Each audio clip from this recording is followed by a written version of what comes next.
Hi అండి, మీ అందరికీ నా వందనాలు. నేను చెప్పబోయేది ఏంటంటే నా సాక్ష్యం మీతో పంచుకోవాలని నేను అనుకుంటున్నా. నేను మందిరానికైతే పోయాలే కానీ నాకైతే ఎప్పుడు ప్రేరేపణ రాలేదు. అట్లాంటిది మీతో చెప్పాలని నాకైతే నా దేవుడు ప్రేరేపిస్తున్నాను కాబట్టి నేనైతే చెప్తున్నానండి. సాక్ష్యం ఏంటని మీరు అనుకోవచ్చు. నాకు 2 అక్కలు, ఒక అన్నయ్య, తర్వాత నేను లాస్ట్. అయితే వాళ్ళు జన్మించిన తర్వాత నేను లాస్ట్ అనమాట. మా అమ్మ నన్ను నెలదప్పినప్పుడు 9వ నెల అట్ట వచ్చిందంట. స్టార్టింగ్లో కూడా బాగానే ఉండేదంట.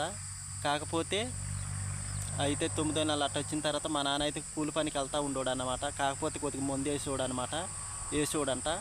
పోతే మా నాన్న పనికి వెళ్ళిన సమయంలో మా అమ్మకైతే నొప్పులు అయితే వచ్చాయంట. మా నాయనమ్మ కనుక వాళ్ళు ఉంటారు, అలా అయితే హాస్పిటల్కి అయితే తీసుకెళ్లారంట. 4 అటు జన్మించానంటలే కానీ మరణించానంట. అప్పటికే నేను మరణించిన తర్వాత ఇక మా నాన్నకి ఫోన్ చేస్తే మా నాన్న అయితే వచ్చాడంట. ఇంకేముంది, దారులు కూడా ఉన్నారంట, తీసుకుపోయి అమ్మ దానం చేసుకోండి మీ అబ్బాయి అని అయితే దారులు అయితే చెప్పడం అయితే జరిగిందంట మా అమ్మ వాళ్ళకి. మా అమ్మకి ఏం చేయాలి ఏంటో ఏమీ దోసలేదంట. అయితే ఒకప్పుడు సంఘస్థులు ఉంటారు కదండి, చర్చికి వెళ్ళే వాళ్ళు అయితే చెప్పారంట. ఒకప్పుడు చెప్పిన తర్వాత దేవుడు గొప్పవాడు, మనకి కార్యాలు చేస్తారని అయితే చెప్పారంట. చెప్పటం వల్ల మా అమ్మకి ఆ సమయంలో దేవుడైతే గుర్తుకొచ్చాడు. ప్రార్థన ఎలా చేయాలో తెలియదంట మా అమ్మకి.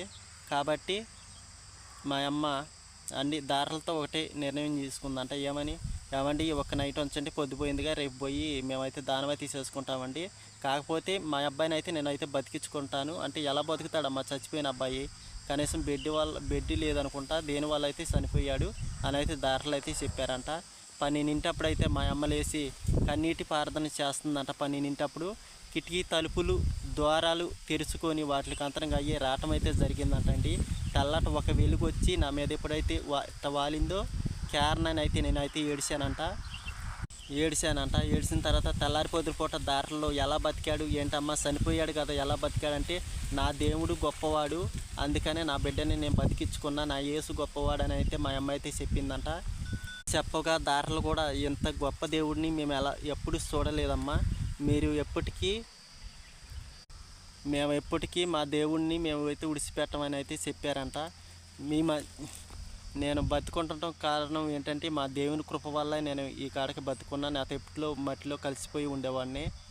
ఆ సాక్ష్యం మీతో పంచుకున్నందుకు నాకు చాలా ఆనందంగా ఉందండి. నేనైతే చదువుకోలేదు, కాకపోతే మీరు పెట్టిన కామెంట్లకి మా బామ్మరిది ఉన్నాడు, మా బామ్మరిదితో చదివించి మళ్ళీ దానికి రిప్లై అయితే నేను ఇస్తానండి. మరిన్ని వీడియోలతో మీ ముందుకు నేను వస్తానండి. సపోర్ట్ చేయండి. బాయ్ అండి.